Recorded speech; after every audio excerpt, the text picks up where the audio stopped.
Bien, vamos a la clase de hoy entonces. Tienen toda la fotocopia, ¿no es cierto? ¿Sí? Si no la tienen, pídansela a las chicas allá atrás. Tienen que tener dos jueguitos de fotocopias. Vamos a empezar primero con el que dice Ministrando Sanidad Interior. Y hemos visto algunas cositas, algunas cosas en el trabajo del liderazgo con los grupos y se nos cruzó por la cabeza el pensamiento de que algunos de ustedes le tienen un poquito de miedo a la sanidad interior, ¿sí? Y algunos quizás simplemente no saben hacerlo. Y no se animan, y la verdad es que no es nada complicado. Pero entendemos que de pronto algunos no han trabajado mucho en lo que es sanidad interior y entonces queremos ayudarles un poquito, ¿sí? Uno de los textos de nuestra visión es Isaías 61, versículos 1 al 3. Isaías 61 del 1 al 3. Esto creo que no lo tienen en los apuntes, pero es la introducción nada más cortita. Ese texto dice: el Espíritu del Señor Omnipotente está sobre mí, por cuanto me ha ungido para anunciar buenas nuevas a los pobres, me ha enviado a sanar los corazones heridos, a proclamar liberación a los cautivos y libertad a los prisioneros, a pregonar el año del favor del Señor y el día de la venganza de nuestro Dios, a consolar a todos los que están de duelo y a confortar a los dolientes de Sión. Me ha enviado a darles una corona en vez de cenizas, aceite de alegría en vez de luto, traje de fiesta en vez de espíritu de desaliento. Serán llamados roble de justicia, plantío del Señor, para mostrar su gloria. Se lo recuerdo porque según este texto que ya hemos visto en otras oportunidades, ya hemos estudiado acerca de la visión de la iglesia, todos en la iglesia deberíamos ser expertos en 4 tipos de ministerios, según este texto que acabo de leer, ¿sí? 4 tipos de ministerios. El primero es la proclamación, el segundo la liberación, el tercero la profecía y el cuarto la sanidad interior, ¿sí? Estos 4 ministerios aparecen en ese pasaje. Repito: proclamación, liberación, profecía y sanidad interior. No me voy a detener hoy a explicar, esto en realidad ya lo hemos explicado cada vez que enseñamos la visión, lo podemos hacer en otro momento otra vez. No me voy a detener ahí. Pero sí quiero que hoy nos detengamos en el cuarto de estos ministerios, que es la sanidad interior, ¿sí? Isaías 61 habla acerca de la necesidad de la gente de ser sanados, ¿ok? Entonces hoy vamos a hablar acerca de sanidad interior durante toda esta hora, ¿sí? Y en una próxima charla, que no va a ser la próxima, porque la próxima es la que ya les dije, la de consolidación de frutos, pero quizás la otra vamos a hablar más específicamente de liberación, ¿sí? Y todo esto también nos va a ir ayudando en el trabajo de la campaña que vamos a hacer, ¿no? Aquí hablamos mucho acerca de sanidad interior en la iglesia. Y no solamente aquí en esta congregación, sino que es un término, es una frase que se ha puesto de moda en los últimos, 15 años, ¿sí? Se usa mucho esto de la sanidad interior y más o menos todos tenemos una idea de lo que significa la sanidad interior, ¿sí? La sanidad interior obviamente tiene que ver, como su palabra lo dice, con sanar heridas, ¿no? Y lo que hace la sanidad interior es responder a la pregunta de qué hacemos con una herida del pasado que nos lastima. Cuando trabajamos en sanidad interior, a eso nos dedicamos, ¿sí? A sanar heridas del pasado. Obviamente esas heridas del pasado de alguna forma condicionan la vida de la persona, ¿sí? Por eso las tenemos que sanar. Así como una herida física, es decir, si te pinchaste un dedo y durante un par de días te va a costar hasta inclusive agarrar algunas cosas porque el dedo, ¿sí?, se pone sensible, ¿no es cierto? Con las heridas interiores del alma, obviamente pasa exactamente lo mismo. Y hay algunas funciones, sobre todo espirituales y emocionales, que las perdemos a causa de las heridas.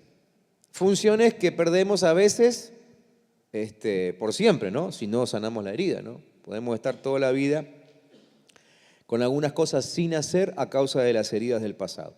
Entonces, cuando trabajamos en sanidad interior, ¿qué es lo que hacemos? Lo que buscamos hacer es regresar al momento de la herida, tomados de las manos de Jesús, obviamente. Porque, a ver, ¿por qué agrego esto? Porque todo el mundo en algún momento vuelve al momento de la herida, ¿sí? Pero una cosa es volver solo y con base en el sufrimiento y en la queja y en el rencor y en el odio o en el dolor, ¿sí? Y otra cosa es volver a la herida tomado de la mano de Jesús, ¿sí? Entonces, cuando nosotros trabajamos en sanidad interior con la otra persona, ¿sí? Lo que hacemos es un viaje de tres, donde vamos con la otra persona y Jesús, sí o sí, al momento de su herida pasada, ¿ok? Tratando de que la persona entienda que a los que aman a Dios, todas las cosas le ayudan a bien. Ese es el fin de la sanidad interior, ¿tá? Entonces, buscamos en el recuerdo de la persona aquello que nos atemoriza, aquello que nos angustia, y tratamos de que la persona vea cómo Jesús observó ese momento de la herida, ¿sí? ¿Y qué es lo que Jesús puede hacer con la herida que sufrimos en el pasado? ¿Ok? Volvemos, por eso es tan importante volver con Jesús, porque se lo tiene que decir el Señor. Aquí, obviamente, la oración, la intercesión es fundamental, ¿no? Entonces, cuando Jesús consigue explicarle cómo ve Él el momento de la herida, entonces la memoria comienza a ser sanada y a raíz de la memoria sana comenzamos a cambiar algunos sentimientos por otros, es decir, sentimientos de dolor, frustración, odio, lo que sea, por sentimientos de perdón, gozo, paz, pero siempre de la mano de Jesús. Todo momento en nuestra vida puede ser percibido de dos maneras. Esto le pasa a todo el mundo, ¿sí? Puede ser percibido de dos maneras. Podemos percibir esos momentos como una bendición que nos permiten crecer, o podemos percibirlos como una maldición que obviamente nos impide crecer, ¿sí? Cualquier situación de la vida, desde que somos chiquititos hasta el día de ayer, hoy inclusive, un rato antes de venir a la clase, todos vivimos alguna circunstancia. Esa circunstancia puede dispararse para dos lugares diferentes. O una bendición y nos ayuda a crecer, o una maldición y nos incapacita para crecer. ¿Está? ¿Me siguen? Entonces, en nuestra tarea pastoral, lo que tratamos de hacer es guiarlos, o ir nosotros guiados por el Espíritu Santo hacia esos recuerdos, hacia esos momentos, hacia esas heridas del pasado y permitir que Cristo las sane. Con su presencia, con su experiencia y con su visión. Porque Jesús obviamente ve la herida de una forma que nosotros no la vimos, ¿tá? La curación de un recuerdo doloroso puede ocurrir de dos formas.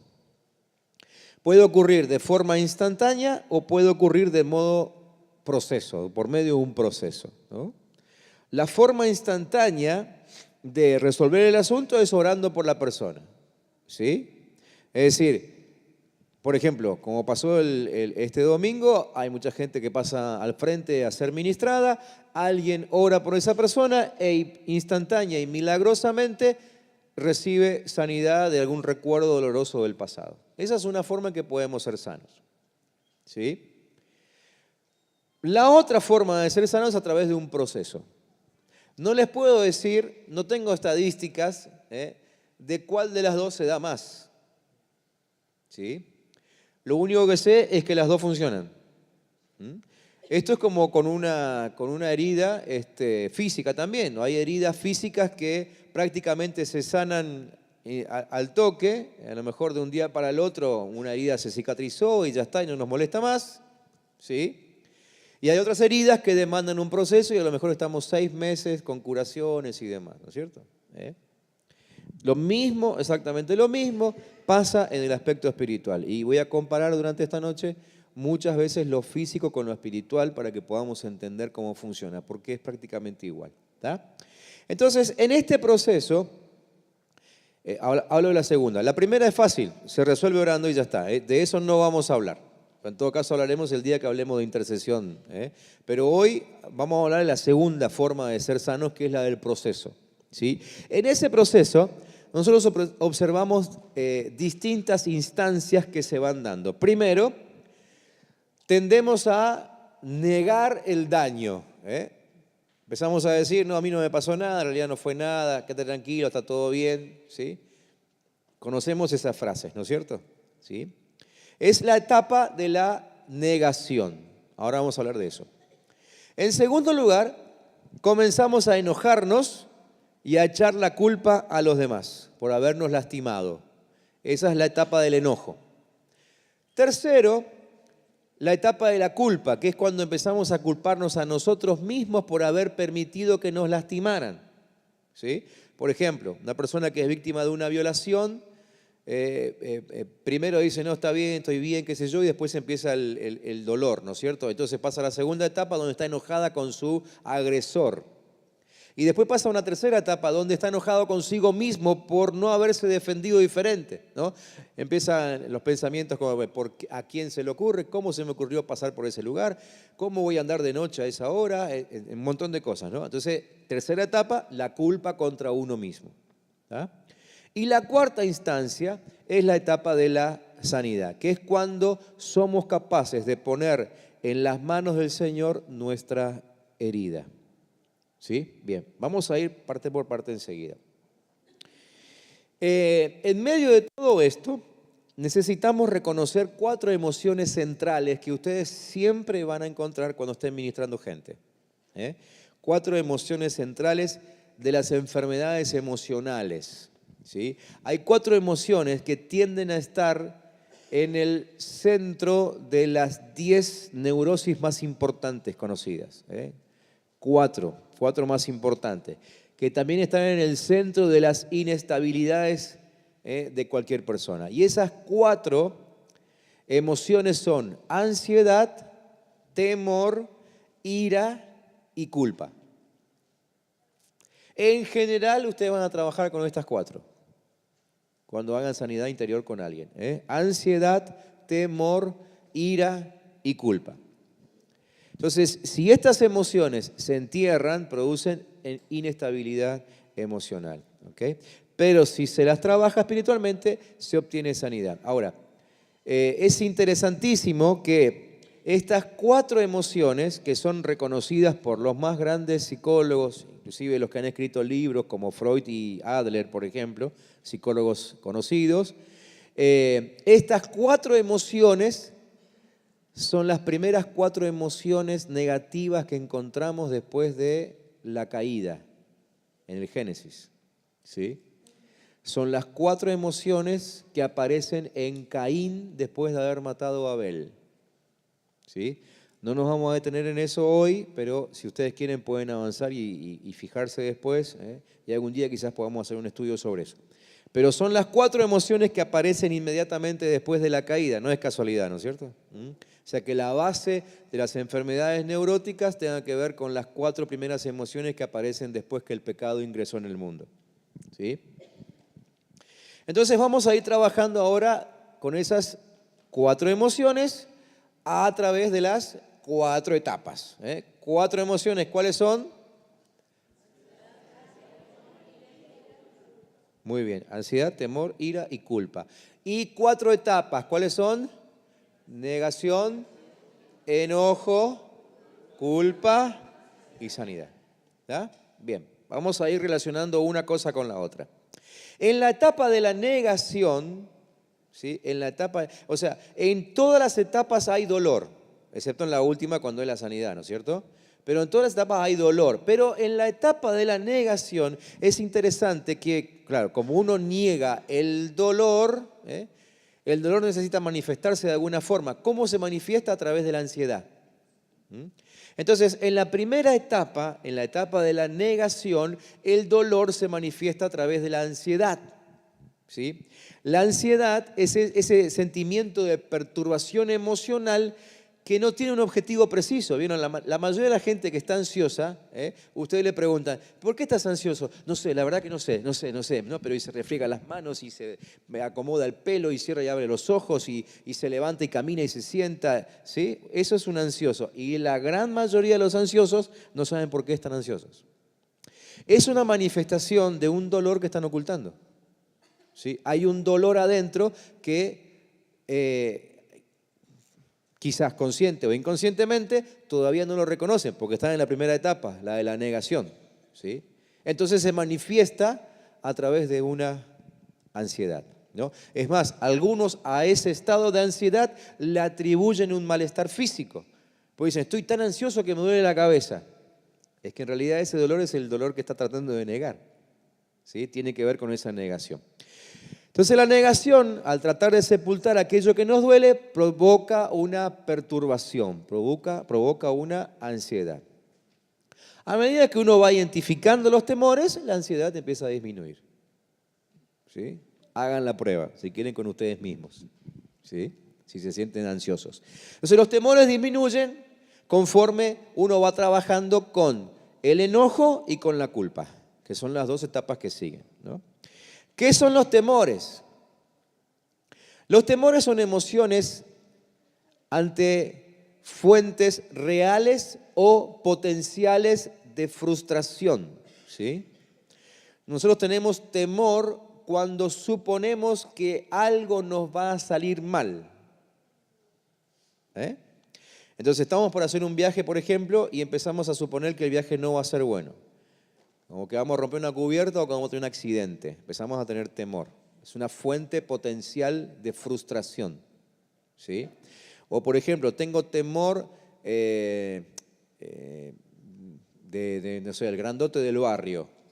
Otra vez, una fuente potencial de frustración. O sea, yo sé que si me enfrento con el grandote del barrio voy a terminar mal, voy a terminar frustrado. Entonces, frente a toda frustración, ¿cómo reaccionamos? Con temor. El temor, entonces, es una emoción ante una fuente real o potencial de frustración. ¿Sí? En el caso, por ejemplo, del ejército de Israel, cuando estaban delante de Goliat, para ellos era una fuente potencial, no era real, porque nunca se enfrentaron con él. ¿Sí? Era potencial, podría, o sea, si ellos seguían adelante con el pedido que él les hacía, que venga uno a pelear conmigo. Claro, que venga uno, ese uno iba a perder, porque este era mucho más grandote, nunca se les ocurrió ir a todos juntos, ¿no? Era una fuente potencial, no era real. ¿Ah? Ahora, estos temores son seguidos por el enojo, si la fuente de frustración es exterior a nosotros, o por la culpa, si la fuente de frustración está dentro de nosotros. ¿Sí? O sea, si yo empiezo a sentir temor, es porque hay una frustración. Si el temor se convierte en enojo, es porque la frustración es externa. Si el temor se convierte en culpa, es porque la frustración es interna. ¿Ah? O sea, cuando la fuente de frustración es externa, tenemos que trabajar con la ira, con los odios, con los rencores. Y cuando la fuente de frustración es interna, trabajamos a través de la etapa de la culpa. ¿Está? ¿Me siguen hasta acá?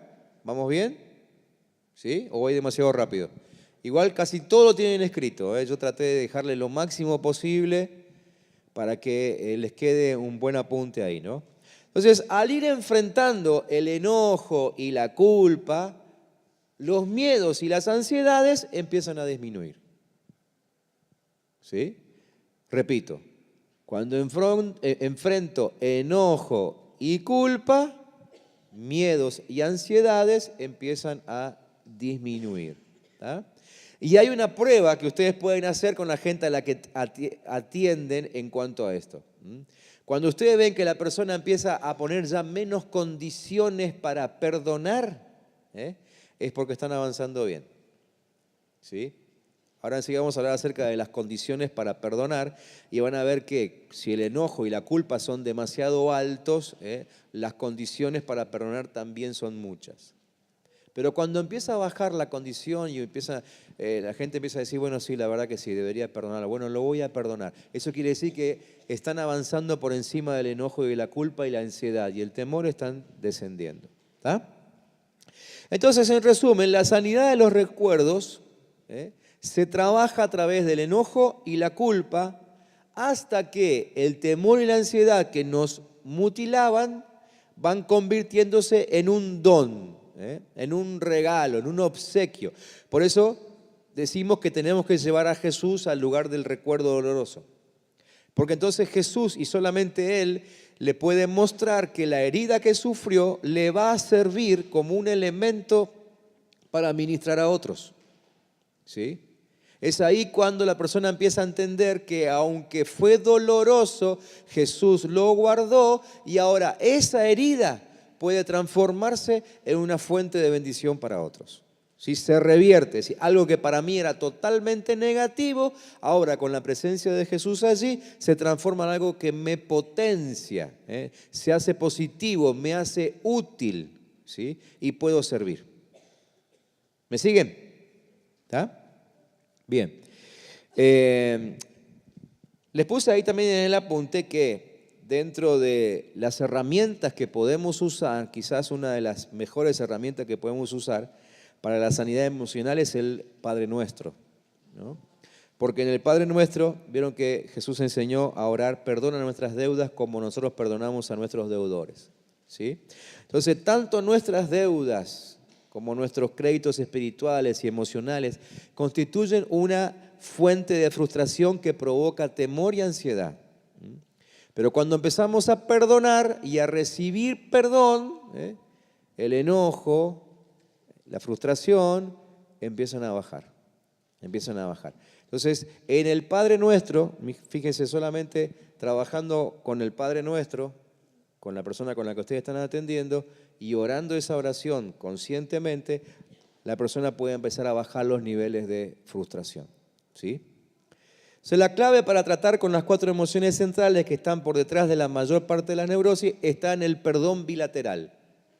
¿Sí? ¿Qué significa perdón bilateral? Que yo recibo y doy perdón. Recibo el perdón de Dios y doy perdón a quien me ofendió, o me dañó, o me agredió, lo que sea, ¿no? Y eso va resolviendo culpa y enojo al mismo tiempo.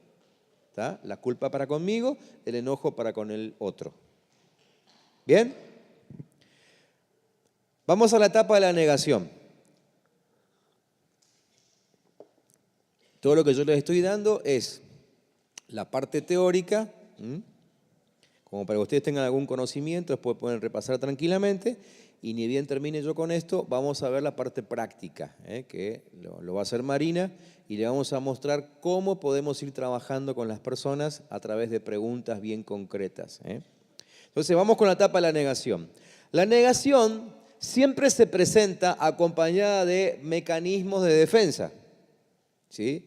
Si de alguna forma, alguien me enseñó una vez, me acuerdo, el profesor de psicología en el seminario me enseñaba acerca de las famosas chimeneas que tenemos, por donde siempre sale todo lo que tenemos adentro, ¿no?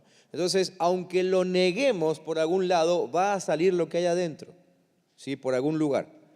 Jesús dijo que lo que hay en el corazón sale por la boca, pero en realidad también puede salir a través de acciones, pensamientos, conductas, ¿sí? Comportamiento, etcétera, etcétera.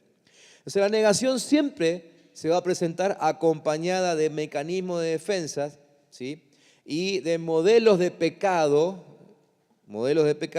que tratan de hacerme sentir importante de nuevo, porque estoy trabajando con una herida que me frustra, o sea, que me resta importancia. El mecanismo de defensa, ¿qué hace? Intenta volver a colocarme en una buena autoestima. Obviamente es insano eso, ¿no? La negación no lo puede hacer, pero naturalmente tratamos de estar ahí. ¿Cuáles son esos mecanismos de defensa? En primer lugar, puede haber una negación directa. ¿Eso qué significa? Que hay cosas de nuestro pasado que literalmente las olvidamos, negación directa, las olvidamos de plano. Entonces ustedes van a estar trabajando con una persona y le preguntan, bueno, contame algo acerca de tu infancia. Y le va a decir, no, yo antes de los 8 años de edad no me acuerdo nada. ¿sí? Generalmente la gente empieza a tener memoria a partir de los 3, 4 años de edad en adelante. Y cuando ustedes se encuentran con alguien más digamos, más allá de esa edad, 5, 6, 8 años, algunos 10 años, no se acuerdan nada de su infancia, algo tenemos ahí. Algo tenemos ahí. Bueno, eso es una negación directa, que hace que olvidemos parte de nuestro pasado. También pasa más adelante, ¿no? De pronto alguien tuvo una mala experiencia cuando tenía 23 años, ¿sí? Y vos le preguntás, ¿qué pasó en el año 1993? Y te va a decir, la verdad que de ese año no acuerdo nada, no me acuerdo nada. Entonces, ahí hay que ver qué pasó en su vida en ese año. Negación directa. Otras veces el mecanismo de defensa se presenta a través de la racionalización. La racionalización es el intento de afirmar que lo que me ocurrió en realidad es bueno, ¿no? O de encontrar una explicación, ¿sí? En la iglesia se escucha mucho de que, bueno, pero todas las cosas ayudan bien. El texto que recién yo les mencioné, pero lo usan en la forma de mecanismo de defensa. Todo ayuda bien, así que algo bueno en esto hay. Y probablemente no, porque si fue un ataque del enemigo, porque si fue una agresión, si fue una violación, la verdad que no hay nada bueno ahí, en medio de eso. Dios lo transforma en algo utilizable como un don, pero eso no quiere decir que Dios lo considere bueno, ¿sí? Pero el racionalizar hace, esto pasa muchísimo dentro de la iglesia, muchísimo. Cuando trabajen con gente que lleva años dentro de la iglesia, lo más probable es que se encuentren con personas que racionalizan. Y lo que logran es simplemente seguir acumulando enojos y culpas allá adentro, haciendo una montaña que termina siendo una coraza impenetrable, ¿sí? Otras veces ocultamos y reprimimos los sentimientos a través de elementos de compensación, como por ejemplo el alcohol, la droga, ¿no? O cosas más sutiles como el trabajo, ¿sí? Hay gente que compensa una herida trabajando. Otros que miran televisión, otros que duermen, ¿sí? Pero bien pueden ser mecanismos de defensa, de compensación, es decir, la frustración en un área se compensa sobrecargando otra, ¿sí? Entonces, como estoy frustrado en el área, qué sé yo, en el área del amor, digamos que me fue mal en el amor, ¿sí? Entonces, ¿cómo lo compenso? Sobrecargando el área física, laburo todo el día para nunca acordarme que estoy solo. Eso es un modelo de compensación, ¿ok? En otros casos, el mecanismo de defensa es lo que se llama formación reactiva. Formación reactiva. Es decir, frente a algo que no logro hacer, respondo duplicando la apuesta. Por ejemplo, frente al miedo que le tengo a las mujeres, me termino convirtiendo en un Don Juan. ¿Sí? O por ejemplo, un caso más típico, más conocido, aquel que siempre anda con una sonrisa en los labios, aunque por dentro se esté muriendo. ¿Sí? Otro de los casos que encontramos mucho dentro de la iglesia. ¿Cómo andás? Bien, bendecido y en victoria. Y se le acaba de morir la esposa, el hijo se le fue de la casa, se quedó sin trabajo, ¿sí? Formación reactiva, siempre con una sonrisa. Alguna vez hablamos, y no hace mucho, acerca de quitarnos las máscaras, ¿no? ¿Para qué? Para poder acceder a un poder sobrenatural que Dios quiere que usemos. Pero si nos mantenemos con las máscaras, es imposible hacerlo. En otros casos, los sentimientos de frustración se proyectan hacia los demás, ¿sí? Entonces pongo en el otro la imagen que realmente siento yo, ¿sí? Entonces, el ladrón va y hace piquete delante de la casa de gobierno y diciendo que allá adentro están todos los corruptos del país, ¿no? Es una proyección, ¿sí? Estoy sintiendo una acusación interna, estoy sintiendo una frustración porque no sé vivir de otra forma que no sea robando, pero no la puedo reconocer. Entonces la proyecto la imagen sobre otro. Acá el que roba es otro, ¿no? Entonces, a partir de ahí surge el dicho que el que roba a un ladrón tiene 100 años de perdón. Eso surge de acá, proyección. ¿Sí? Otro mecanismo de defensa es la identificación, a través del cual una persona toma aspectos de otra que para ella tiene un valor especial. Entonces, la persona que está frustrada trata de parecerse a otro, ¿no? Entonces se comporta como un actor, se comporta como un futbolista importante, se comporta como el pastor, como su líder, ¿eh? Toma la imagen del otro y compensa su frustración viviendo un personaje que no es. Otro mecanismo es el de desplazamiento, ¿sí? El empleado que recibió un tremendo reto del jefe llega a su casa, que está cocinando, ve a su mujer que está cocinando en la cocina, la maltrata, le grita, la maldice, la mujer sale de la cocina, se va a la habitación del nene, está jugando ahí, le pega un cachetazo, el nene sale de la habitación, se va al patio, se le cruza el perro y le pega una patada al perro, ¿no? Eso es mecanismo de desplazamiento. ¿Sí? Me hicieron algo, yo se lo tengo que hacer a otro también. Mecanismos de defensa. ¿Está? Bien, todo esto que les menciono se da en el plano psicológico, pero también se da en el plano espiritual. Porque espiritualmente hablando, vamos a la oración, por ejemplo, con nuestro dolor, pero como estamos en la etapa de la negación, no reconocemos nuestro dolor delante del Señor, no lo exponemos. ¿Sí? Entonces solamente nos pasamos hablando delante del Señor sin permitir que Él nos hable a nosotros. Salimos de la oración igual que entramos.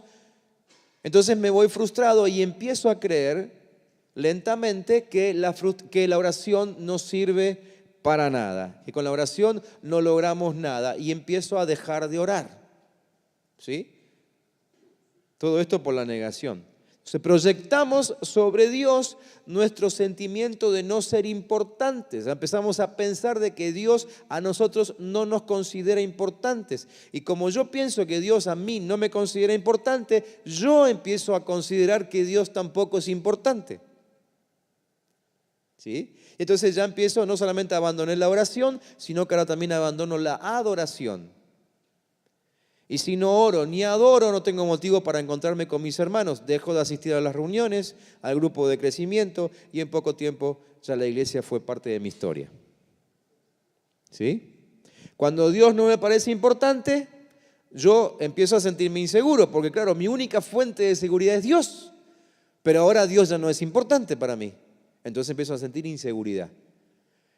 Y aún con hermanos de la iglesia empezamos a experimentar, ver ataques de pánico, por ejemplo, a raíz de la falta de seguridad. ¿Van viendo la secuencia? ¿Sí? ¿Conocen a gente así? ¿Sí? Y no solamente eso, sino que además empezamos a entrar en conductas pecaminosas. ¿Sí? Porque el pecado es el intento de encubrir mi inseguridad. Entonces, como estoy inseguro, ¿qué hago? Miento, robo, ¿sí? Y otro tipo de cosas, ¿no?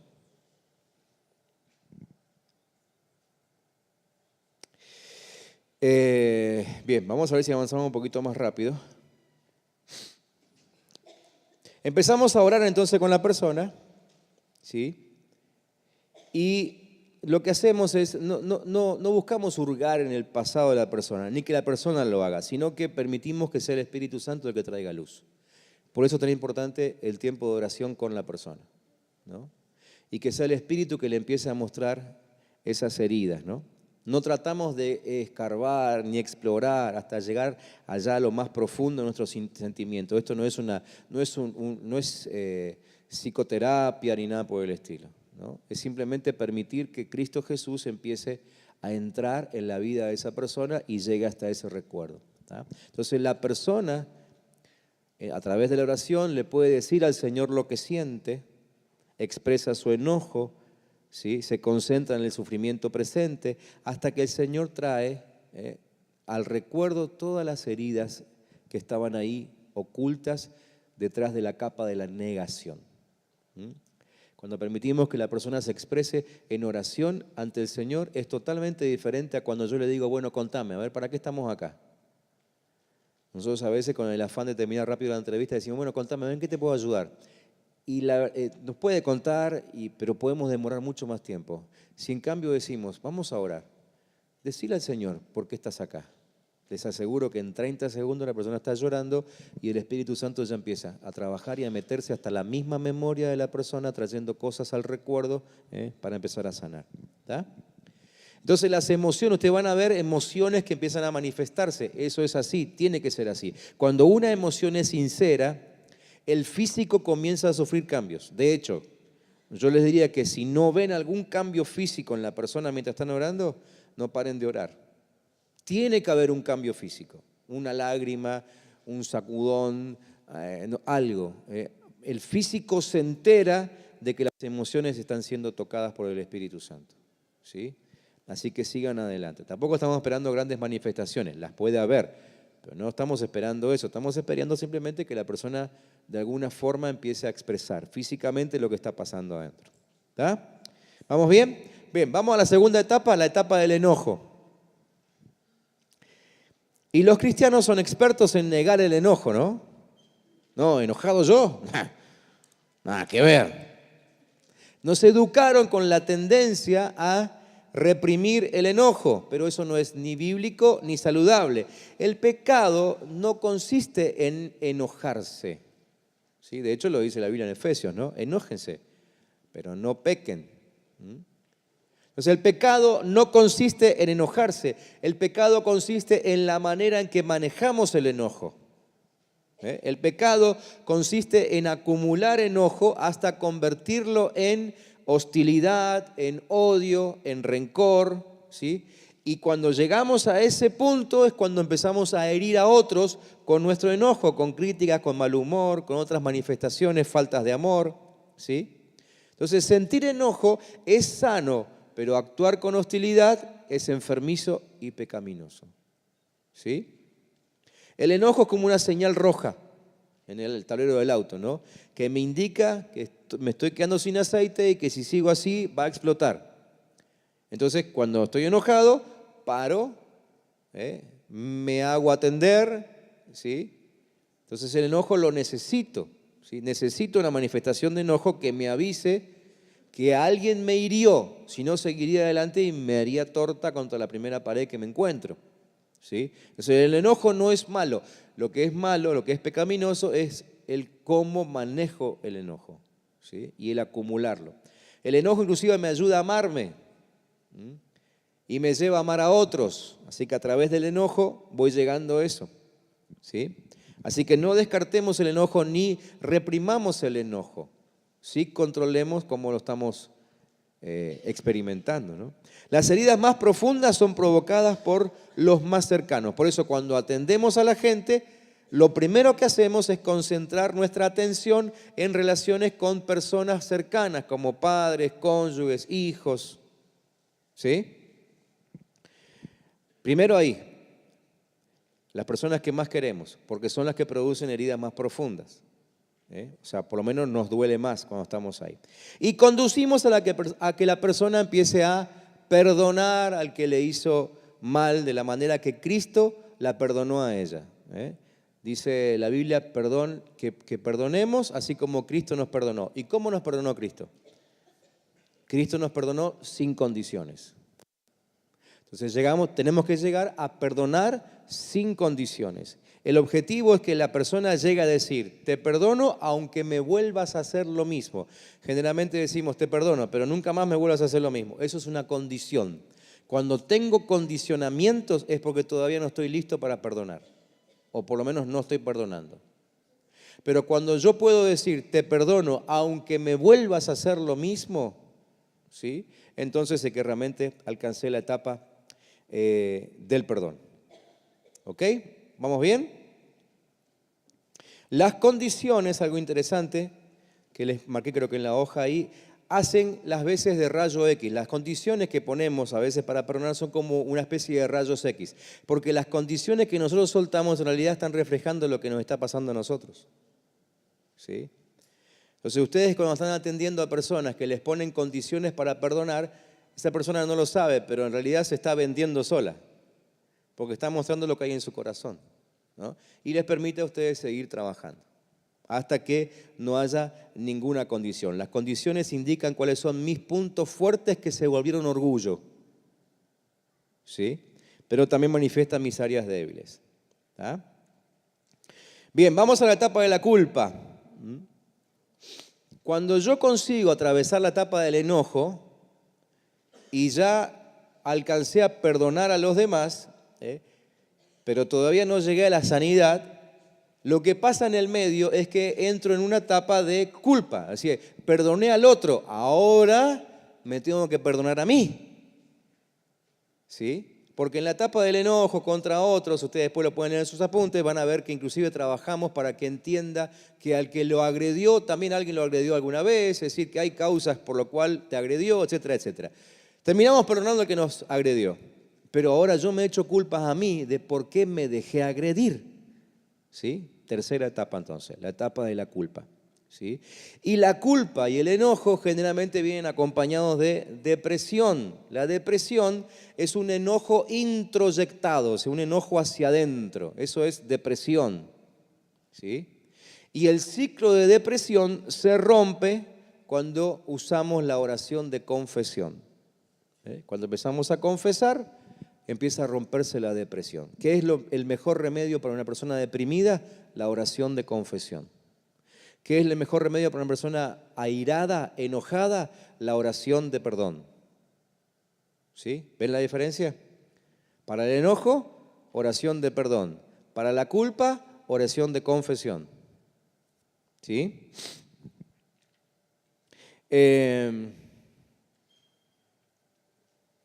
La confesión no es el momento en que logramos cambiar la mente de Dios. Muchas veces la gente piensa que, bueno, tengo que confesar para que Dios vuelva a amarme, o tengo que confesar para que Dios deje de estar enojado conmigo, y en realidad no es así. Cuando nosotros vamos a la entrevista de sanidad interior, ¿vamos buscando que Dios nos perdone o vamos sabiendo que Dios ya nos perdonó?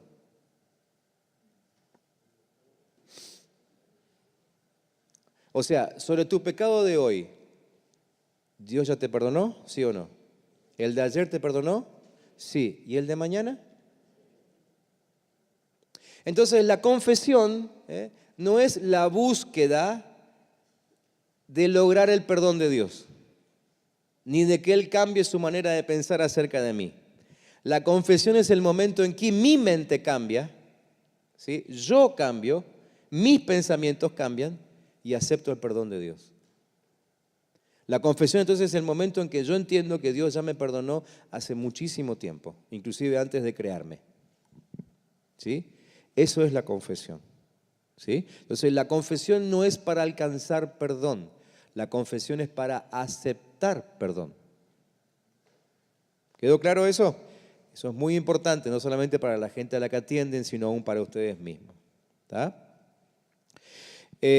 Bien, la culpa es positiva cuando el odio al pecado incluye 3 pasos. Primero, vemos la destrucción que origina. ¿Sí? Si yo veo que la culpa me está destruyendo, entonces voy bien, voy por buen camino. Acepto mi responsabilidad y tercero, doy los pasos para cambiar. ¿Sí? Entonces la culpa es positiva. Ahora, mientras yo siga viendo a los demás como culpables, siempre son culpables de todo lo que me pasa, nunca voy a solucionar mis problemas. Es decir, puede ser cierto que otros me hirieron, pero ahora que ya lo sé, yo soy el responsable del cambio. ¿Sí? O sea, no se discute la agresión del otro para conmigo. ¿Está claro? Te agredieron, ya está. Ahora, lo que sí está en juego ahora en la entrevista es que, ¿qué vas a hacer vos con esa agresión? Porque ahora que ya lo sabes, que el otro es culpable, que simplemente te sigas revolcando en la culpa, es entrar en otro terreno que es la victimización, y de eso ya hablamos en otra clase anteriormente. ¿Sí? Hay un autor, un médico, psiquiatra, que él aconseja que digamos así: soy un pecador responsable y puedo cambiar. En vez de echar culpas a otros, decir, soy un pecador responsable y puedo cambiar. ¿Está? Entonces no le echamos la culpa ni a nuestros padres, ni a nuestros genes, ni las circunstancias, ni la cultura, ni el barrio, ni la escuela, ni el maestro de primer grado, ¿no? Nada. Yo soy un pecador responsable y puedo cambiar. Esa es la gran frase. ¿Sí? Además, las emociones no son causadas por un suceso solamente.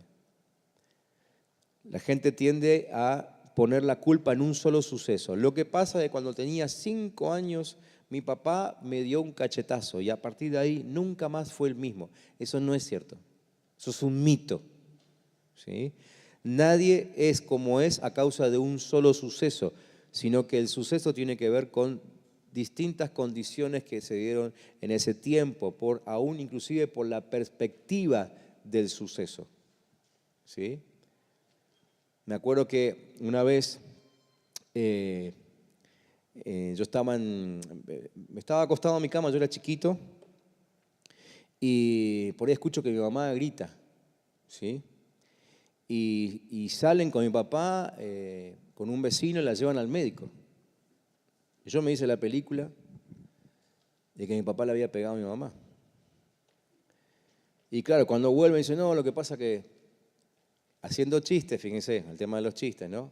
Tu papá me pegó y me sacó la mandíbula del lugar, lo cual era cierto, le había sacado la mandíbula del lugar. Y yo me quedé durante muchísimo tiempo con la idea de que mi papá le había pegado a mi mamá de tal forma que le había sacado la mandíbula del lugar. ¿Sí? Entonces, para mí fue un suceso que me marcó. Y después con el tiempo, ellos me terminaron contando lo que realmente pasó ese día. No sé que ella se trastabilló, se iba a caer, y mi papá en el afán de agarrarla, le pegó con la mano en la quijada y se la sacó del lugar. ¿Sí? Entonces, la emoción no solamente es causada por el suceso, sino por mi perspectiva del suceso. Yo tuve la emoción de enojo contra mi papá durante mucho tiempo. Yo pensé que era por el suceso del cachetazo, pero en realidad era por mi perspectiva del suceso, lo que yo pensé que había sido el suceso. ¿Sí? Entonces, hay mucho en el entorno del suceso que nos provoca esas emociones. ¿Está bien? Muy bien. Y por fin llegamos a la etapa de la salida, que es cuando soy capaz de ver el bien, el don en mi herida, es cuando yo entiendo Romanos 8:28, que dice que sabemos que Dios dispone todas las cosas para el bien de quienes lo aman, ¿sí? Y es cuando entramos a la etapa de la curación de la herida. La curación de una herida no se trata tanto de perdonar y olvidar, sino más bien de perdonar y recordar lo que Cristo vio y lo que Cristo hizo por nosotros en el momento en que me estaban hiriendo. ¿Se entiende la diferencia? Mucha gente dice, yo te perdono, pero esto no lo olvido. Otros dicen, yo te perdono, ya me olvidé. Está en la etapa de la negación todavía. ¿Sí? Ninguna de las dos cosas funciona. En realidad es, yo te perdono y voy a recordar por siempre que Cristo estaba parado ahí y me cuidó de que no me pasara nada grave y que lo que me hiciste hoy lo puedo usar para servir a otros. ¿Sí? Entonces, cuando llego ahí, entré a la etapa de la sanidad y de la manifestación de la madurez. ¿Amén? Bien, repasen sus apuntes porque tuvimos que ir demasiado rápido con todo esto y obviamente que si les queda preguntas, después me la hacen sin ningún problema. Pero quiero dejar los últimos minutos a Marina para que les explique el otro juego de fotocopias, donde vamos a la práctica. Con el otro juego de fotocopias vamos a trabajar, ¿sí? Y vamos a hacer las encuestas de sanidad. Muchos de ustedes la conocen, ahora la vamos a repasar.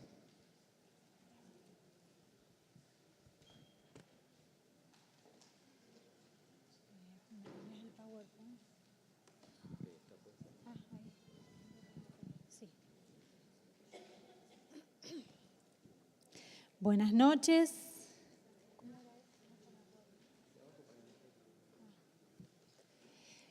Bueno, ¿tienen a mano la otra hojita? Bueno, yo voy a ir muy rápido y lo que preparé aquí en este PowerPoint es simplemente una guía, porque lo más importante está en la hoja. Si bien yo voy a mostrar algunas cosas que no están en la hoja, si ustedes quisieran el contenido del PowerPoint, le avisan a las chicas y yo se los preparo para el martes que viene o para la próxima clase cuando estemos trabajando también aspectos de liberación. Si bien cuando trabajemos este cuestionario que se llama Buscando vivir la vida cristiana normal, puede que alguna persona se manifieste. Hay muchas maneras de que la persona se manifieste, no siempre es pataleando y haciendo cosas raras o feas. A veces la persona se manifiesta bloqueándose. Vos estás hablando con él lo más bien y se bloquean o se distraen, se descomponen. Todos esos son síntomas de que la persona está manifestando algo. Por eso es importante que ustedes, como recién decía Horacio, tengan primero la tranquilidad de que lo que van a hacer por ese proceso ustedes ya pasaron. Cada vez que nosotros vamos a ministrar a alguien, siempre tenemos que revisar lo que vamos a dar y preguntarnos si estamos en autoridad de dar aquello que estamos por dar, ¿no? Porque aquel que tiene deudas pendientes no se puede hacer el que ha pagado todo, porque hay uno que sabe que debe. Bueno, y esto a nivel espiritual es muy importante. Entonces, cada vez que ustedes estén trabajando, discipulando a alguien, la persona se puede manifestar. Y simplemente hay que orar, tomar autoridad, porque no es en nuestro nombre que las personas se sujetan, es en el nombre de ¿quién? De Jesucristo de Nazaret. Entonces, en el nombre de Jesucristo de Nazaret, tomamos autoridad y echamos todo espíritu contrario al Espíritu Santo. No hace falta empezar a buscar nombres para ponerle al demonio. Si es contrario al Espíritu Santo, es inmundo. Entonces, se lo echa fuera con tranquilidad y arrancamos la administración. Los aspectos importantes que hoy podemos charlar así rapidito tienen que ver con algunas cosas que tenemos que ir viendo o teniendo en cuenta, mejor dicho, a la hora de ir avanzando por cada uno de los puntos. Ustedes van a ver que el primer cuadrito es el cuadrito de las heridas. Cuando veamos lo que es específicamente de liberación, le vamos a mostrar uno de los modelos que hay. Hay varios modelos de liberación y de administración. Hay uno que es con el cual yo aprendí hace muchísimos años, que es el de los 10 pasos de un pastor que se llamaba Botari, que fue uno de los pastores que trabajó con Anacondia en sus inicios. Y a través de él, bueno, yo aprendí lo más primitivo que tenía y fue una de las técnicas en las cuales el Señor me ayudó y me enseñó a ministrar. No hay ninguna técnica, ningún paso mágico. Esto es dependencia del Espíritu Santo absolutamente. No hay una sola forma de ministrar a las personas. Esto simplemente es una guía que nos puede ayudar a revisar los puntos que sí o sí es necesario que toda persona sea ministrada, pero el tiempo y la forma de la libertad la va a decir el Espíritu Santo y no nosotros. Puede que yo esté intentando liberar a una persona de los miedos y tal vez el Señor lo haga en ese momento o tal vez lo haga dentro de 2 años. Pero lo importante es ir trabajando para que el Espíritu Santo comience a obrar. Y otra de las formas es ministrarlo sobre un material de otro ministerio que se llamaba Las 4 Puertas o que se llama Las 4 Puertas. Acá dentro de esto están las dos cosas mezcladas, porque yo he aprendido tanto de una como de otra y fue muy bueno.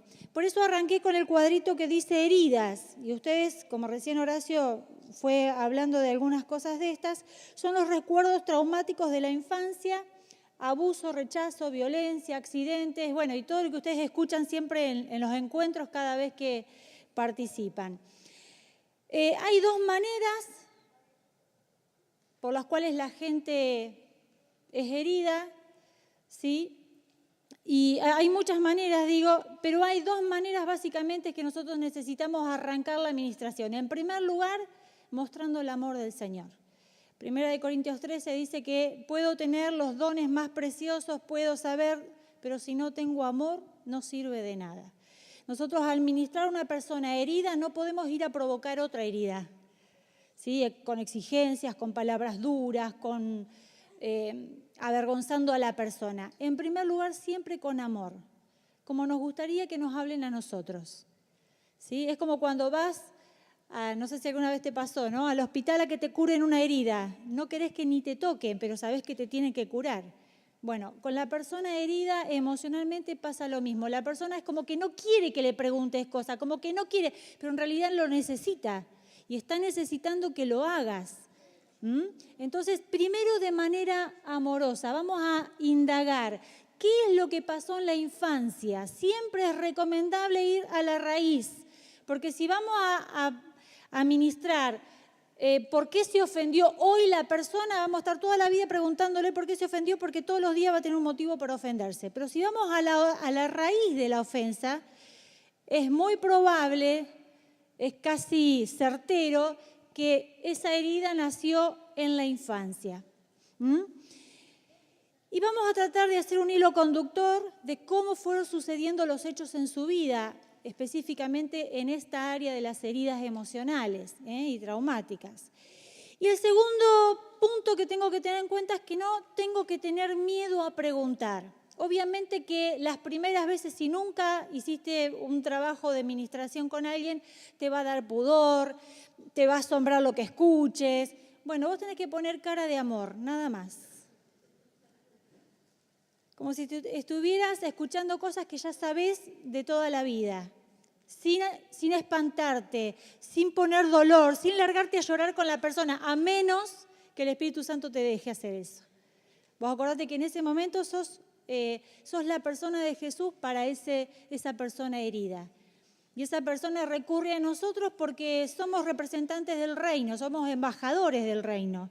Entonces tenemos que hacer lo que Jesús haría, amar. Aún escuchando lo más horroroso, porque las heridas podemos llegar a escuchar historias muy tristes. No es momento para poner caras de nada, ni es momento para estar aterrorizado a ver qué me va a contar, qué me va a contar. No. Si no estoy lista, espero. Pero yo necesito decirles esto porque muchos hermanos me dicen, ay, yo no me animo. Bueno, si vos sentís el llamado de Dios de hacer libres a las personas, que es el llamado de esta casa, tenés que empezar a animarte a preguntar cosas que la van a ayudar a ser libre, no detalles.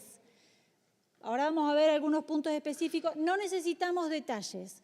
Simplemente necesitamos hacer las preguntas que hay que hacer. ¿Quién te hirió? ¿Quién te maltrató? Buscar la raíz, ¿sí? Y ahí vienen las preguntas. Por ejemplo, cuando vamos a hablar de abuso sexual y violación, que está dentro de la lista de las heridas que en algún momento la persona tiene que contar, no hace falta que le preguntemos cómo fue, en qué momento del día y cómo comenzó y cómo siguió. No, nada de eso. 3 preguntas básicas. ¿Cuándo fue? ¿Hace mucho, hace poco, hace un año, hace 5, hace 20? ¿Cuándo? ¿Qué edad tenías?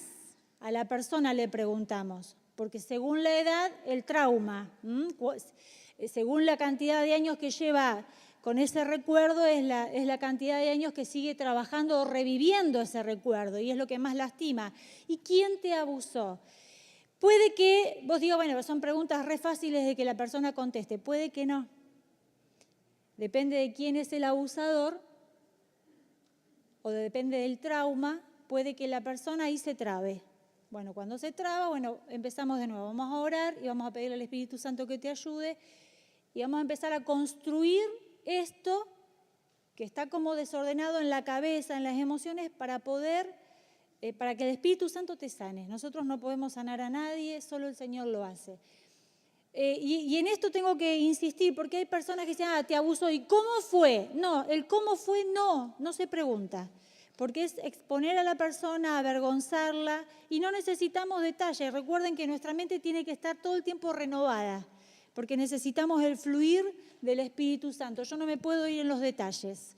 Simplemente para ir, romper, cortar después y que la persona pueda simplemente perdonar. Sí. Sí. Nosotros no tenemos que permitir que la persona empiece a divagar, porque en ese divagar es una forma de la manifestación, ¿sí? Es como que te empieza a envolver, porque puede ser una estrategia del enemigo. Por eso tenemos que tener bien en claro esto. Nosotros tenemos que ir a la raíz y no a los detalles. Siempre es importante el modelo de las 4 puertas. ¿Por qué? Dice de las 4 puertas. Es empezar por un lado y terminar. Arrancar con las heridas y una vez que yo trabajé todo el tema de las heridas, pasar a la otra puerta. Es una forma de ordenarnos y es una forma de que la persona pueda ir viendo el avance. Y ustedes ven ahí que dice subrayar la conducta. Una de las cosas que yo les recomiendo es que la hoja siempre la manejen ustedes, ¿sí? Y que no lo hagan tipo multiple choice. Bueno, a ver, vamos, contestame sí o no. No, no es así. La idea es que sea Jesús. ¿Sí? El Señor viene, nos rodea con su amor, nos susurra al oído y Él nos libera con amor. Si nosotros empezamos a hacer una entrevista fría, ¿quién te violó? Bueno, desconfianza. ¿Tenés desconfianza? Sí, no. ¿Tenés culpa? No, no, sí, no. Bueno, se hace frío, el Espíritu Santo no puede fluir. Pero en ese momento vos tenés que ser guiado, vos tenés que ser guiada para que el Espíritu Santo te enseñe cómo hacerlo. Por eso vos necesitas ese fluir del Espíritu Santo y decir, bueno, Señor, le entro primero por acá, le entro primero por allá. Porque de hecho, y es lo más probable, es que vos sepas cosas de la persona. Entonces, a veces es más fácil, porque no necesitas exponer algunas palabritas que están ahí. Y la persona puede contarte también con más libertad. Bueno, viste que esto me cuesta, viste que aquello también. ¿Sí? Por ejemplo, ¿cómo cerrás un día? Vos cerrás el día contento, triste, y vos le vas preguntando como amiga que él te cuente o que ella te cuente cómo sucede su día, qué sentimientos tiene en el día. Entonces ahí, a medida que ella te va contando, vos vas tildando. Hay cuestiones que tienen que ver con lo sexual, muy fuerte. A veces esa parte se torna un poco fuerte. Pero yo siempre recomiendo, ahora lo vamos a ver también, todo lo que tiene que ver con pecado sexual. Es siempre, es lo mejor agarrar la Biblia, citar los pasajes. Nunca te comiences una administración sin la Biblia al lado, ¿sí? Porque la que libera es la palabra, acordate. La palabra es la verdad y la verdad nos hace libre. Entonces, ante algunas cuestiones, cuando la persona empieza así, bueno, pero esto no sé si es tan así, bueno, vamos a la palabra. Pero cuando vos ves o la persona te cuenta o vos intuís que hay, por ejemplo, hipersexualidad o homosexualidad, directamente no se lo preguntás a la persona, directamente vos lo vas subrayando, porque es lo que en ese momento el Espíritu Santo te lo está sugiriendo. Tal vez ni tengas que decirlo, simplemente lo subrayás como para tenerlo en cuenta cuando llegues a la puerta de los pecados o al área de los pecados. Bien. Rechazo. Esta es una de las heridas muy fuertes que la persona puede llegar a tener y es una de las heridas que no se sanan de un día para otro ni de un año para otro. ¿Por qué? Porque el rechazo, cuanto más tiempo lo hemos vivido, esta herida empieza a transformar el carácter, ¿sí? Muchos de ustedes ya nos han escuchado, que lo hemos enseñado muchas veces en los encuentros. Fíjense que acá la palabra es clave, porque si la persona nunca decidió ser hija de Dios, entonces nunca fue adoptada por el Padre. Y la persona necesita saber esa verdad, que Dios no deja hijos desparramados, sino que Dios es un Dios Padre. ¿Qué es lo que tenemos que hacer cuando estamos ministrando el rechazo? No va a ser fácil, o sea, no pretendas nunca que la persona después de renunciar a todo tipo de rechazo, al otro día viva como súper amada. No, porque el carácter ya está moldeado, entonces hay que trabajar en ese carácter. Y nosotros como parte de la libertad para la persona vamos a tener que ayudar a superar los efectos del rechazo, que son la soledad, la depresión, dudas y un montón de otras cosas que seguramente vos ya sabés. Pero lo puse ¿por qué? Porque muchas veces se espera que después que que las personas renuncien al rechazo, vivan como si ya lo hubieran superado para siempre. Pero es acá donde entra en juego nuestro rol de discipuladores, de acompañar a los hermanos a que puedan salir de esas costumbres, porque el aislamiento se vuelve una costumbre, la soledad se vuelve una costumbre y es una herida que sigue lastimando. Si la persona renunció al rechazo y yo después no la llamé en toda la semana, no la visité, no me encontré con ella, vuelve a sentirse sola de nuevo, el enemigo viene y dice, viste, renunciaste al rechazo y al final nadie te quiere porque nadie te llama. Entonces, nosotros acá tenemos que tomar el rol, ¿sí? No digo del Espíritu Santo, pero sí el rol de compañeros en este proceso de sanidad. Es como la enfermera que te va a curar 2 veces al día, ¿sí? Yo necesito asumir esa responsabilidad de decir, bueno, si yo la voy a liberar, la tengo que acompañar en este proceso. Hablar de sus dificultades de relacionarse, porque a veces las personas que sufren de rechazo no se dan cuenta de que se aíslan, de que critican, de que todo les cae mal, de que si alguien se queja piensan que lo dijeron por él. Entonces, empezar a hablar de esas actitudes y decir, bueno, vení, ¿qué sentiste cuando dijimos tal cosa? ¿Por qué pusiste la cara cuando dije tal otra? ¿Por qué no me contestaste el llamado? Y confrontar a la persona, porque la persona necesita, ¿sí? Nos tenemos que animar a confrontar muchas veces, a que la saquemos de ese aislamiento, porque las personas con rechazo se aíslan. Y trabajar sobre la culpa y el odio es básico. Acá vienen algunos pasos que yo escribí, más que nada como para más adelante poder dárselos a ustedes, para que lo tengan. Siempre hay que explicarle a la persona lo que le ha pasado. La herida causa traumas. Horacio recién se los explicó bien, ¿sí? Hay ataduras que si esas ataduras no se las entregamos al Señor, no se van a desatar. Por más que vaya la Virgen de Satanudo, no se desatan. Entonces, siempre nosotros somos los que conducimos a la persona al Señor. Y a la oración de renuncia, y le pedimos al Espíritu Santo que corte toda atadura emocional, espiritual y física, porque las heridas causan trastornos emocionales y físicos, por eso la gente se enferma. Los que estuvieron el sábado, bueno, lo que recién dijo Horacio, ¿no? Hay personas que se vuelven sintomáticas de todo lo que viven, la ansiedad enferma y demás. Y siempre llevar a la persona a perdonar a su agresor. ¿Por qué? Porque en el proceso en el que estamos atravesando de sanidad, en algún momento se va a sentir atacado, especialmente cuando trabajamos rechazo. De alguien se va a quejar de que lo rechazó, porque es una herida profunda. Entonces, siempre tenemos que enseñarle, es más, darle la oración escrita para que después que la hagamos juntos se la lleven a la casa. Simple, Señor, quiero perdonar a fulanito de tal y pedirte que lo bendigas. Si la persona no puede bendecir a la persona que lo hirió, es porque todavía no empezó a perdonar. Yo lo perdono con tu perdón porque con el mío no puedo. Puede que esta sea la primera oración para perdonar a aquel que produjo las heridas.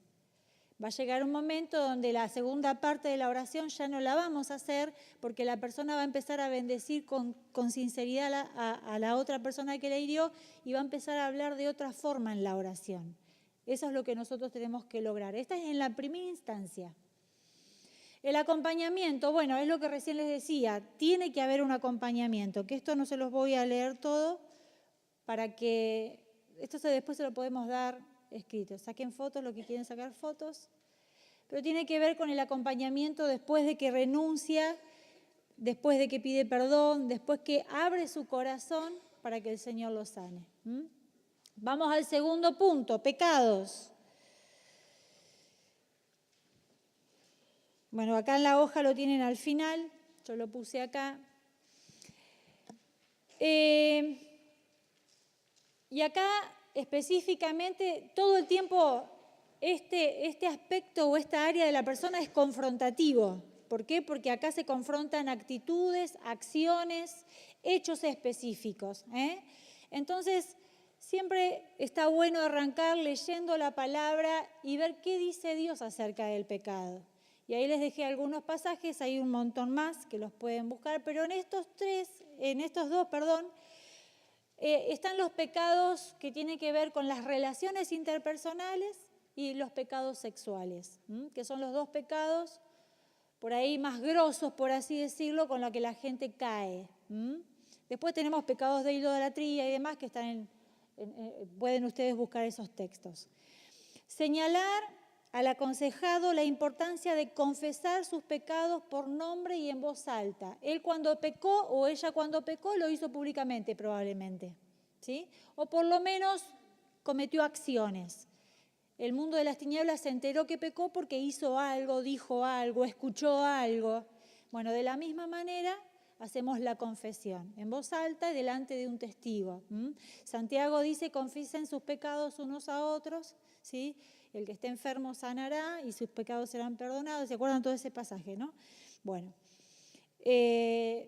lo confieso, lo reconozco porque Él es fiel y justo para perdonarme, debo apartarme, arrepentirme. Eso es lo que le tenemos que decir a la persona. Tenés que confesar, reconocer y apartarte. El que no se aparta va a volver a caer en lo mismo y nosotros necesitamos que la persona pueda confesarlo. El poder confesarlo a un hermano, como dice acá, es un síntoma de que la persona empezó a renunciar. En esto siempre es importante decirle que la persona tiene que dejar la práctica del pecado. No, pero estoy acostumbrado, no, la práctica hay que abandonarla, ¿sí? Obviamente que hay pecados que necesitamos estudiar y prepararnos. Todo eso ameritan todo un estudio nuestro, por parte nuestra. Nosotros somos los responsables en capacitarnos en aquello que las personas, según el problema que la persona tiene. Si el Señor te puso a ministrar a un grupo de mujeres divorciadas, bueno, a ver, ¿cómo enfrento esta situación? Si el Señor te puso a ministrar un grupo de personas con problemas con las drogas, bueno, te tenés que capacitar en esa área porque es donde el Señor te ha puesto. Por eso esto depende también mucho de nosotros y del hambre por liberar a las personas que tengamos. De hecho, todos deberíamos estar preparados en todo, pero no podemos estar preparados en todo. Pero sí, el Señor nos ha dado dones y tenemos que usarlos según las personas que el Señor nos dio a ministrar. Herencia. Acá empezamos a entrar en un ámbito donde a veces es muy difícil llegar a menos que vos dirijas a la persona porque tenemos que hacerle preguntas específicas de su historia familiar, ¿sí? La herencia son pecados generacionales y transmisión de espíritus familiares. Vos tenés a una persona estancada que nunca arranca, ya renunció a todos sus pecados, ya está viviendo en santidad, busca la presencia de Dios, pero no puede, no le sale, siempre está en bancarrota. Bueno, es momento de ir a la herencia, porque hay seguramente pecados generacionales que están trabando la cosa, La persona debe identificarse con el pecado de sus antepasados. Y acá hay dos ejemplos de Nehemías, cuando intercedió por el pueblo, de Esdras, cuando intercedió por el pueblo, y de Deuteronomio, cuando se intercede por una persona específica que había pecado. Creo que es Moisés que intercede por Aarón, me parece. La persona debe renunciar al pecado y al pecado de su familia. Por ejemplo, no sé, supongamos se convierte alguien que está dentro de una banda de delincuentes. No solamente tiene que renunciar a sus propios pecados por haber participado, sino también al capo de esa banda que es el padre, ¿sí? Y a todos sus antepasados que probablemente hay una iniquidad que viene de años y hay que empezar a desandar en ese árbol genealógico para cortar con esa atadura. Dentro de las herencias, bueno, acá les puse también una oración de renuncia que es larga, después yo se las voy a dar escrita. Acá en la hoja, fíjense en la hoja, porque no se lo puse acá justamente para no hacer. Acá entra todo lo que tiene que ver los espíritus familiares. ¿Qué son los espíritus familiares? Muchos de nosotros cuando antes de conocer al Señor teníamos en casa o alguna vecina, o alguna tía, o alguna abuela que curaba el empacho, ¿no? Y que siempre íbamos, y puede que a alguno de nosotros nos haya pasado que nos habían querido regalar el don. o alguien que nos quiso enseñar a tirar las cartas, o alguien que... Bueno, todo esto es herencia espiritual y es una maldición espiritual si no lo hemos cortado. Es como que hay una legalidad y el enemigo una y otra vez va a intentar meterse ahí. ¿Por qué es importante para un hijo de Dios cortar con la herencia espiritual de este tipo de cosas? ¿Por qué? Porque el enemigo es un engañador.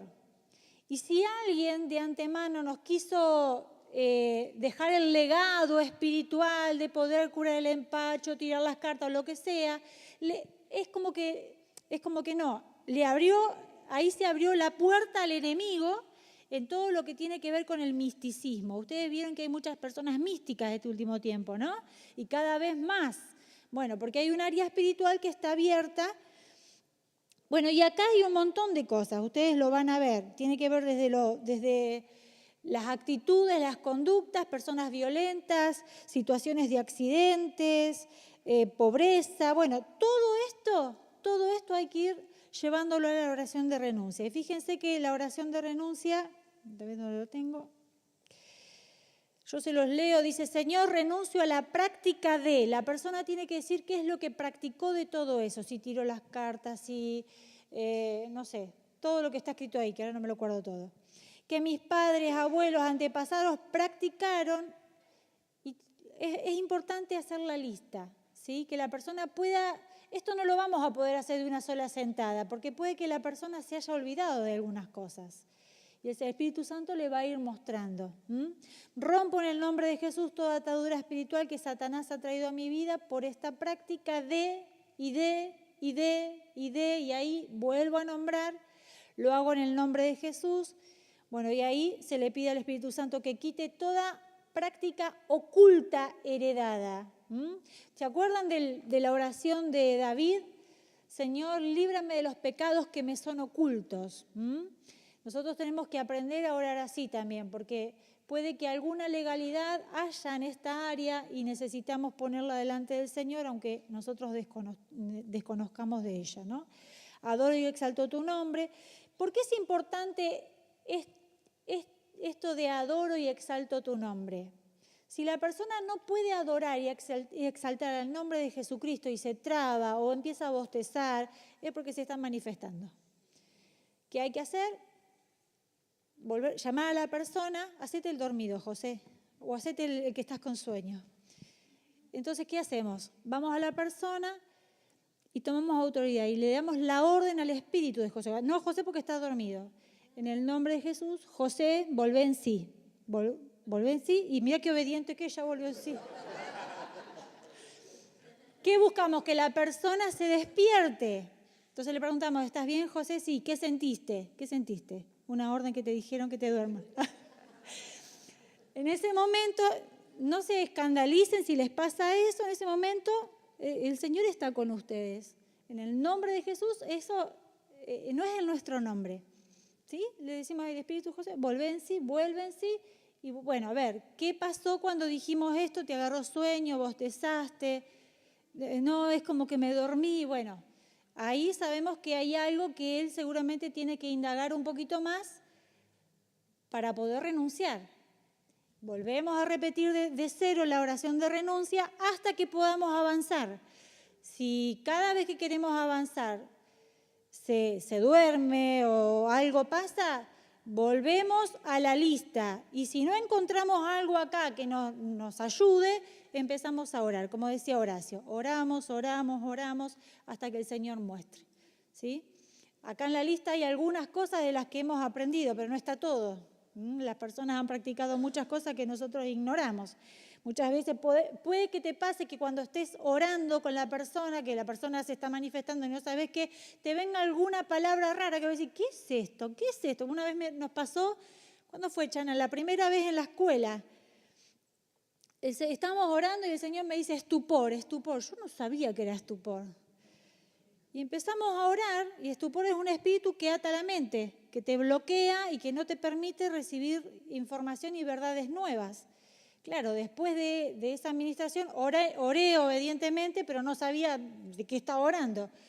Después, en la semana averigüé qué era. Entonces puede que el Espíritu Santo te guíe o te traiga una imagen, bueno, todo eso lo anotás, suspendés por ahí mejor ese tiempo, terminan orando, adorando, ¿sí? Investigás, te capacitás, buscás ayuda y volvés a seguir, porque el infierno ya está vencido. Amén. Entonces seguimos. Bueno, después que cuando logramos hacer toda la oración de renuncia, hay 2 puntos, bueno, yo puse acá 2 cosas importantes. Luego que terminaste, que la persona pudo hacerlo con libertad, hay que destronar. La persona que está ministrando tiene que tomar autoridad y destronar a todo lo que se renunció, ¿sí? Si fue magia, si fue accidente, si fue violencia, todo esto se destrona, se quita del apellido, lo que el Espíritu Santo te guía en ese momento. Y ahí otra vez la persona puede querer manifestarse otra vez o puede empezar a llorar o se le caen las lágrimas. Déjenlo, que ahí es el momento de la liberación. Siempre, después de cada oración de renuncia, es muy importante, es vital que la persona ministrada empiece a adorar y alabar el nombre del Señor, ¿sí? Nunca salgan de un ámbito de administración sin que haya un tiempo de adoración, porque si no se manifiesta ahí, no se va a manifestar más. Vamos a al otro punto importante. ¿Qué hora es? ¿Ya es la hora? Bueno, esta es la última. Esta área, obviamente la vamos a ver más a full cuando nos metamos bien en el ocultismo, pero es una de las áreas donde cualquier persona está muy comprometida en este tiempo. ¿Quién levantó la mano?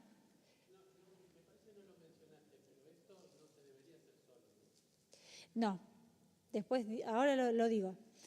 Siempre es de a 2, es lo más aconsejable. Siempre de a 2 o de a 3. ¿Sí? Donde uno es el que dirige la situación y 2 acompañan en oración. Sí. Pero cuando estamos, por ejemplo, ministrando, sí.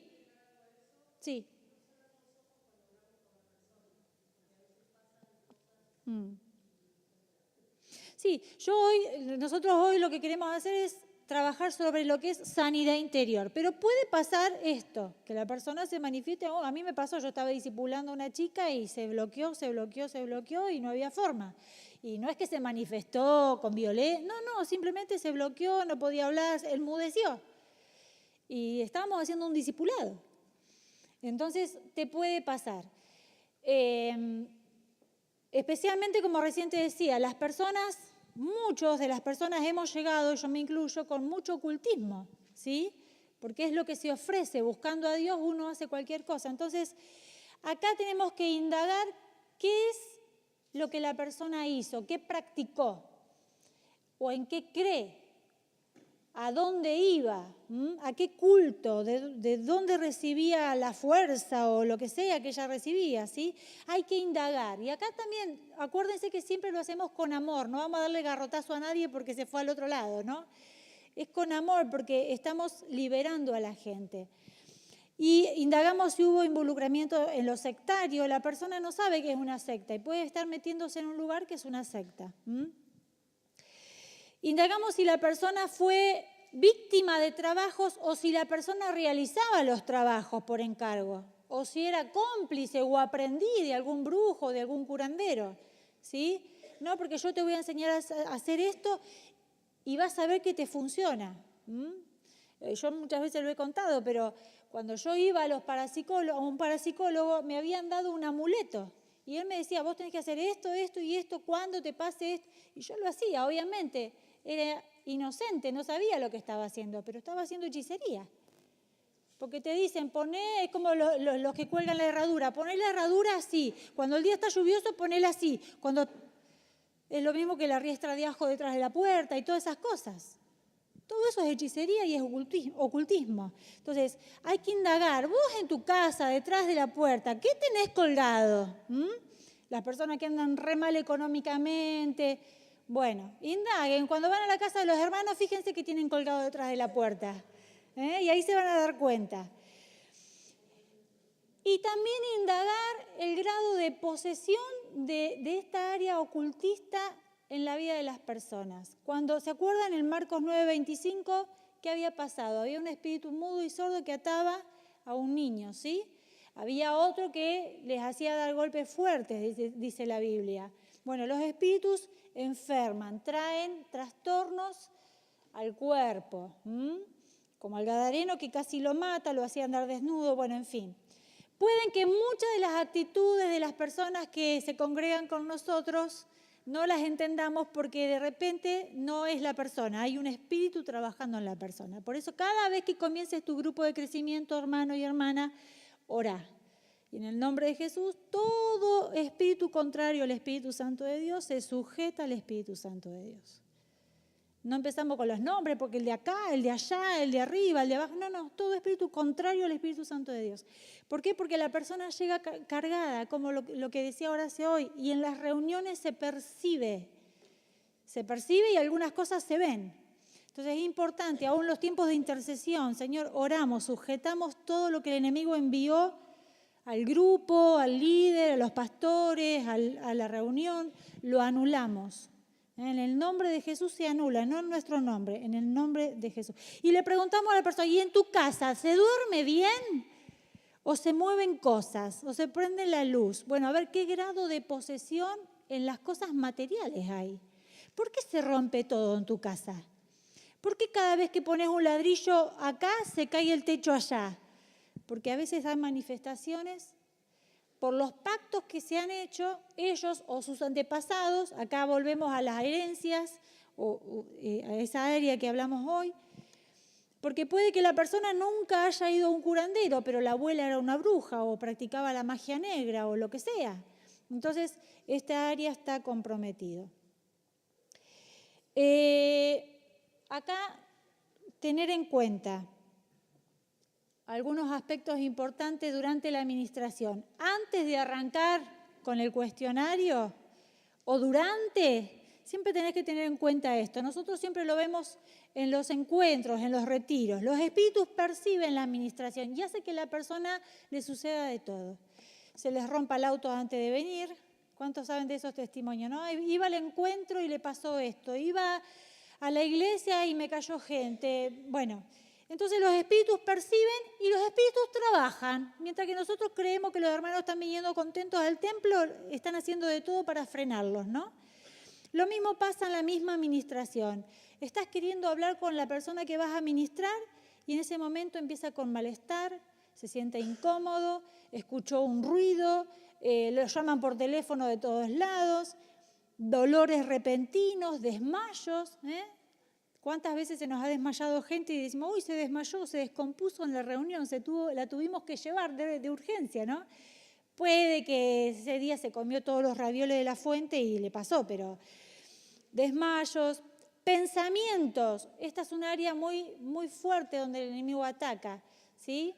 Te están engañando, fíjate que todo lo que dicen está arreglado, están por dañarte, son pensamientos de acusación que envía el enemigo. O puede que la persona tome dos actitudes, de mucha tranquilidad, donde parece que recibe todo pero no entiende un pomo.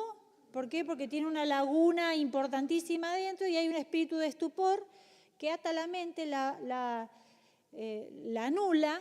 Entonces, pero la persona quiere ser libre, pero vos le hablás y decís, no entiendo. Vos le decís, pero Jesús fue a la cruz por vos. No entendí. ¿Cómo que no entendiste? ¿Qué parte no entendiste? No, porque está bloqueado. En ese momento hay que orar porque el espíritu inmundo bloqueó. Y otra actitud es que la persona empieza a ponerse agresiva, que es a lo que todos le tenemos miedo, ¿no? Ay, si se me manifiesta, ¿qué hago? ¡Corro! No, bueno, algunos se manifiestan, no todos. Así que, gracias a Dios, a mí nunca me pasó, pero sí mucho de lo otro, ¿sí? Donde la gente se empieza a transpirar, se pone nerviosa, escucha ruido. Es el mismo espíritu con diferente cascabel, ¿no? Pero bueno. En ese momento, cubrirse con la sangre de Cristo, orar por protección. Arrancamos siempre una administración orando por la persona, por nosotros, por nuestras pertenencias, por la familia, porque hay espíritus vengativos que quieren hacer esto, o coartar la administración, o a nosotros estamos ministrando y de repente tenemos miedo por nuestro hijo, por la casa, por el auto, ¿sí? Entonces, mientras que nosotros estamos queriendo liberar a alguien, estamos cargados con la mente ocupada. Entonces, primero, nunca arrancar una administración como esta, esto ya me sale de taquito. No, de taquito nada. Orando y nos sujetamos al Espíritu Santo de Dios.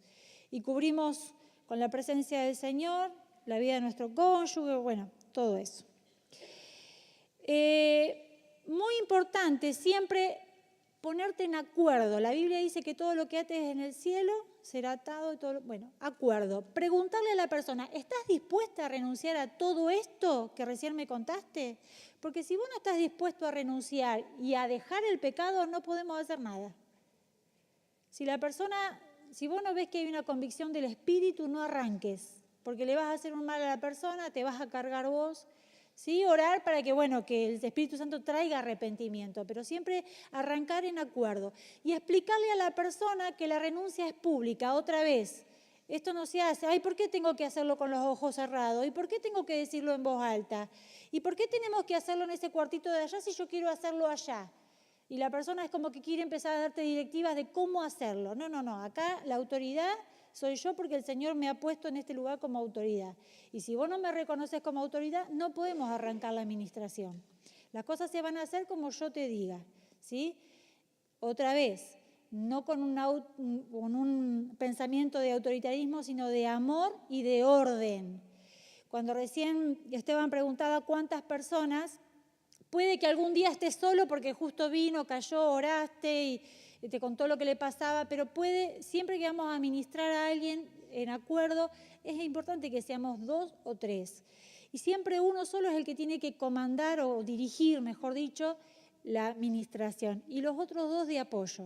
Y cuando uno de los 2 necesita ser reemplazado, el que está dirigiendo le dice al otro que tome la batuta y él se pone a orar. Y así van rotando en la administración, ¿sí? ¿Por qué? Porque tenemos diferentes dones. No todo lo voy a solucionar yo. Está mi hermano que vino a colaborar y con sus dones Dios también va a ayudar a liberar. Esto no es una guerra de uno solo, somos un equipo. Y guiarla a la oración de renuncia, que ya lo dije. Esto es muy básico. Seguramente a ustedes les van a venir un montón de preguntas de cómo hacerlo. Simplemente les digo, cuando el Espíritu Santo les guía, la verdad, a ustedes no van a tener miedo a nada, porque el Señor les va a ir mostrando el camino de cómo hacerlo.